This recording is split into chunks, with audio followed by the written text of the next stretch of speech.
Hello everyone, good morning, नमस्ते, welcome to my mini blog. र आज चाहिँ मेरो निम्तमा लास्ट डे हो र आज चाहिँ मेरो मर्निङ ड्युटी परेको हुनाले मैले चाहिँ मेमोरीको लागि भनेर ब्लग बनाउँदैछु। र आज चाहिँ म के गर्छु, मेरो मर्निङ ड्युटीमा मैले चाहिँ के गर्नुपर्छ भनेर म तपाईँलाई देखाउने नै छु।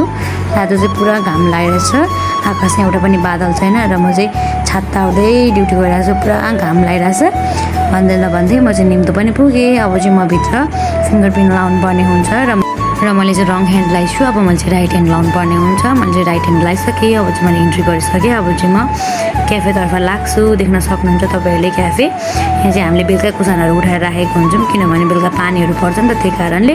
र अब यत्रो चर्को घाममा आइसकेपछि अभियसली पानी त खानु पऱ्यो। म चाहिँ पानी खाँदैछु। अब चाहिँ म सरसफाइतिर लाग्छु।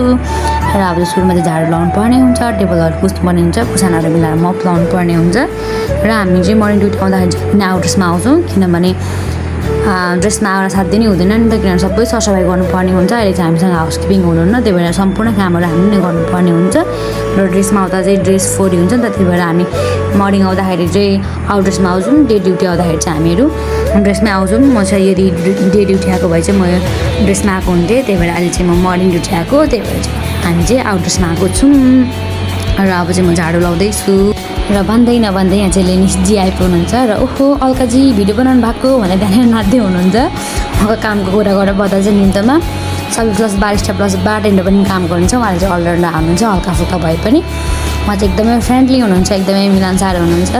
भन्दै नभन्दै हाम्रो प्यारी पूजा पनि अब झाडु हल्लाउँदै आइपुग्छन् र भिडियो बनाएको देखेर हेर्नुहोस् खाली खुट्टै काम गर्नुपर्छ, झाडु लाउनुपर्छ भन्दै त्यहाँनिर झाडु पनि देखाउँदैछ। निम्तोमा चाहिँ एकदमै सबैजना फ्रेन्डली छ, काम गर्नु चाहिँ एकदमै रमाइलो हुन्छ। र मैले चाहिँ ख्यालमै हाँस्दा हाँस्दै उहाँले चाहिँ झाडु पनि लगाइसकेँ। अब चाहिँ मैले टेबलहरू सफा गर्नुपर्ने हुन्छ, तपाईँले देखि नै हाल्नुभयो, खुल्ला जग्गा छ नि त, त्यही भएर राति नै बेलुका सबै सफा गरिसक्दा पनि बिहान आउँदा जस्तै धुलो हुन्छ। त्यही भएर दिनमा दुईचोटि बिहान र दिउँसो टेबलहरू क्लिन गर्नुपर्ने हुन्छ। र म चाहिँ आफ्नै तल क्लिन गर्दैछु। यहाँनिर किचनको विशेष आइपुग्छ। म चाहिँ मर्निङमा जापानिज क्लास लिन्छ नि त, त्यही भएर कहिले कहिले कफी खाना पनि आउँछ क्लास लिएर डाइरेक्ट यता। अनि चाहिँ हल्का भन्दै आइरहेको छ। अनि मैले चाहिँ आउनु बित्तिकै मेसिनहरू अन गरेको छु। मेसिन रेडी हुनलाई चाहिँ टाइम लाग्छ नि त, त्यसपछि चाहिँ म ट्याक्कै सफा पनि गरिसक्छु। मेसिनबाट रेडी हुन्छ अनि उसलाई कफी बनाइन्छु भनेर टेबलहरू सफा गर्दैछु। र आज त मेरो निम्तमा लास्ट थियो भनेर मैले उसलाई भनिरहेको छु। उसले चाहिँ रुम त दि भनेर चाहिँ भनिरहेछ मलाई चाहिँ। अनि मैले चाहिँ रुवा होइन नरुवा, भरेको लागि आँसु बचाएर राखेको, भरे रुनु भनेर मैले उसलाई भन्दैछु। उसले चाहिँ मलाई जिस्काउँदैछ। र मैले चाहिँ कफी खाने विशेष भनेको उसले चाहिँ खाने नि दिदी आज तपाईँ लास्ट डे हो, स्पेसल कफी बनाएर खुवाउनु न भन्दैछ। अनि मैले चाहिँ स्पेसल कफी बनाएर बसाउने सामान छैन, म तिमीलाई कोल्ड कफी चाहिँ बनाएर खुवाउन सक्छु है, म तिमीलाई आइस लाटे बनाइदिन्छु र भनेर मैले उसलाई आइस लाटे बनाएर दिएँ। त्यति भनेर फेरि म चाहिँ कामतर्फ लागेँ साथीहरू। र अब चाहिँ मैले उसलाई कोल्ड कफी पनि बनाइदिइसकेँ। र अब चाहिँ मैले कुसानहरू मिलाउनु पर्ने हुन्छ। कुसानहरू मिलाएर अझै मप लाउन बाँकी नै छ। बिहान आउनलाई चाहिँ अलिकति धेरै गाह्रै पर्छ, तर म चाहिँ रेगुलर आउँदिनँ। हामी चाहिँ पाले पिलो 1 विक गरेर आउँछौँ।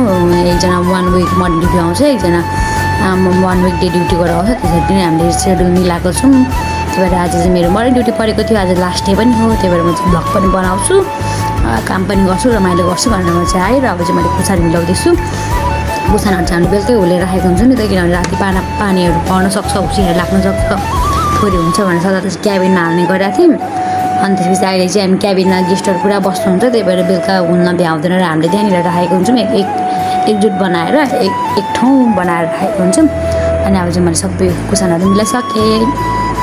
र अब चाहिँ म मप लाउनको लागि मप लिएर आइसकेको छु। अब चाहिँ म मप लाउँछु। मर्निङ ड्युटी आउँदा चाहिँ हल्का गाह्रो हुन्छ, किनभने अहिले हाउसकिपिङ हुनुहुन्न नि त, टोटल्ली सरसफाइ हामीले नै गर्नुपर्छ। फेरि यहाँ चाहिँ मैले मात्रै गरिदिँदै हुन्छ। मुनि चाहिँ पूजाले गर्दैछ अहिले यति बेला चाहिँ, जसको मर्निङ ड्युटी पर्छ उनले नै एकजना चाहिँ 2टा फ्लोर छ नि त, तल्लो फ्लोर माथिल्लो फ्लोर। अनि हामी दुईजना एकैचोटि सरसफाइ गर्छौँ। अनि त्यसपछि भन्दै नभन्दै यत्तिकै सरसफाइ गर्दै गर्दा गेस्टहरू आउनुभयो भने चाहिँ गिद्दी हुन्छ, किनभने सरसफाइ पनि गरिरहेको छु, अर्डर पनि लिनुपर्छ, अर्डर पनि बनाइदिनुपर्छ। त्यही कारणले गर्दै भन्दै नभन्दै यहाँ चाहिँ अब म सरसफाइ गर्दैछु नि त। अब एकैछिनमा गेस्ट आउनुहुन्छ है, 2जना गेस्ट आइसक्नुभयो। मैले चाहिँ उहाँलाई देखेको पनि थिइनँ, आफ्नो धुनमा काम गरेर थिएँ, एकछिनमा देख्छु आफै झस्किन्छु। अनि मैले चाहिँ उहाँलाई तपाईँहरू तल बस्छु न ल, यहाँ म चाहिँ सफा गर्दैछु भन्न नि गाह्रो भयो, मुख पनि लागेन, आएको गेस्टलाई कहाँ तल पठाउनु। अनि त्यसपछि मैले यति मप्लाउँदा ल त्यो उहाँको अर्डर लिएँ। त्यसपछि अर्डर लिइसकेपछि मैले अब आएको डोपियो थियो, डोपियो पनि बनाएर दिइसकेँ। र अब चाहिँ मैले बाहिरको पोचाहरू पनि लगाइसकेँ। अब चाहिँ मैले यहाँनिर क्याफेको सामानहरू मिलाउनु पर्ने हुन्छ, ससरहरू निकाल्नु पर्ने हुन्छ, सुपर स्यासहरू निकाल्नु पर्ने हुन्छ। र म चाहिँ सरसफाइ गर्दैछु। अब चाहिँ म ससरहरू एक गरेर निकाल्छु, त्यसपछि मिलाउँछु, त्यसपछि राख्छु। मर्निङ ड्युटी आउँदाखेरि सरसफाइ मात्रै गर्न पायो भने चाहिँ एकदमै राम्रो हुन्छ। तर सरसफाइ पनि गर्दै गर्दाखेरि गेस्टहरू आइदिनु भने यस्तो झ्याउ हुन्छ नि, त्यो जस्तो झ्याउ मलाई केही लाग्दैन, किनभने सरसफाइ पनि गरिरहेको हुन्छन् अनि त्यसपछि अर्डर पनि यहाँ जानुपर्छ, अर्डर पनि बनाएर फेरि सर्भिस पनि गरिदिनुपर्छ नि त। अनि त्यसो भर्छ काम गर्दै गर्दा चाहिँ प्लिज गेस्टहरू नआइदियोस् नआइदियोस् भनेर सोचिरहेको हुन्छु। त्यही बेला आइदिनुहुन्छ गेस्टहरू पनि, त्यस्तै त हो। र अब चाहिँ मैले मिलाइसकेँ र फेरि पनि सेम टेबलमा फेरि डोपी अर्डर आएको थियो र मैले चाहिँ डोपीको लागि 1 ग्लास पानी पनि रेडी गरिसकेँ र मैले चाहिँ अब डोपी झार्दैछु। डोपी झारेर पानीसँगै डोपी लान्छु भनेर पर्खिरहेको छु। छिटो गरेर डोपी लानुपर्ने हुन्छ नि त, सेलिन्छ, त्यही भएर मैले चाहिँ लगेर अब दिएँ। र अब चाहिँ मैले देख्न सक्नुहुन्छ मैले मिलाइसकेँ। मेसिनहरू यहाँनिर छ, यो भयो ग्राइन्डर, यो भयो हाम्रो मेसिन।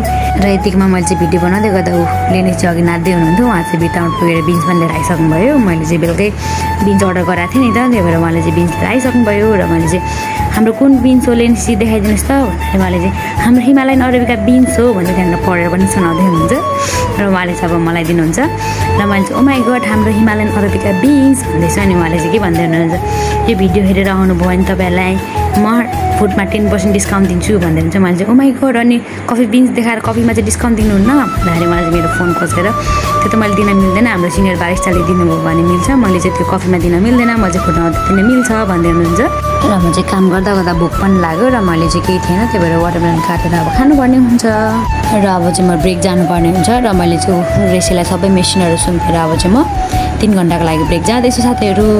र ब्रेक जाँदा पनि हामीले चाहिँ फिङ्गर प्रिन्ट लाउनु पर्ने हुन्छ नि त, त्यही भएर अब चाहिँ म भित्र पसेर फिङ्गर प्रिन्ट लाउँछु। र सुरुचोटि चाहिँ रङ भन्छ, सेकेन्डमा करेक्ट हुन्छ। र म जाँदै गर्दाखेरि हाम्रो निम्तोको हेन्सम दाइ भाडा दिँदै हुनुहुन्छ अब आफ्नो ठाउँमा। र उहाँ चाहिँ हाम्रो क्याप्टेन हुनुहुन्छ। म चाहिँ अब ब्रेक गएँ र ब्रेक गरेर पनि आइसकेँ साथीहरू। र आज चाहिँ मेरो फेयरवेल हो र सबैजना सरहरूले मलाई चाहिँ केही शब्द राख्दै हुनुहुन्थ्यो। उहाँले चाहिँ के भन्दै हुन्थ्यो भने तिमी हल्का जहिले पनि आउँदा हुन्छ, हाम्रो निम्तोको ढोका चाहिँ तिम्रो लागि सधैँ खुल्ला हुनेछ भन्दै भन्नुहुँदैछ। र मलाई पनि केही शब्द दिनुभएको थियो। म चाहिँ एकदमै धेरै नर्भस थिएँ, त्यही भएर म त मेरो कुरा छोटो मिठो छिटो गरेर सकिहालेँ। र अब चाहिँ हामीले आफ्नो कुरा राखिसक्यौँ। अब चाहिँ मलाई बिदाई गर्ने कार्यक्रम गर्दै हुनुहुन्छ। उहाँ हुनुहुन्छ हाम्रो ओनर पङ्कज सर, उहाँको हातबाट मलाई खदा पनि लगाइदिइसक्नुभयो, माइक छिने पनि हस्तान्तरण गरिदिइसक्नुभयो। अब चाहिँ मलाई हाम्रो म्यानेजर सर त्यो सरको हातबाट सर्टिफिकेट हस्तान्तरण गर्दै हुनुहुन्छ। थ्याङ्क यू सो मच भन्न चाहन्छु निम्तोको होल फ्यामिली मेम्बर्सहरूलाई, त्यति दिन काम गरेँ एकदमै रमाइलोसँग बित्यो। यहाँ चाहिँ फेयरवेलको पार्टी हुँदैछ साथीहरू, देख्न सक्नुहुन्छ एकदमै धेरै इन्जोय गरिरहेको छु। सायद लाइफमा मैले धेरै मिस गर्नेछु निम्तोको होल फ्यामिली मेम्बर्सहरूलाई, स्टाफ मेम्बर्सहरूलाई एकदमै धेरै मिस गर्नेछु भन्दै आजको मेरो मिनी ब्लग चाहिँ म यहाँ इन्ड गर्छु साथीहरू। By by, have a good day.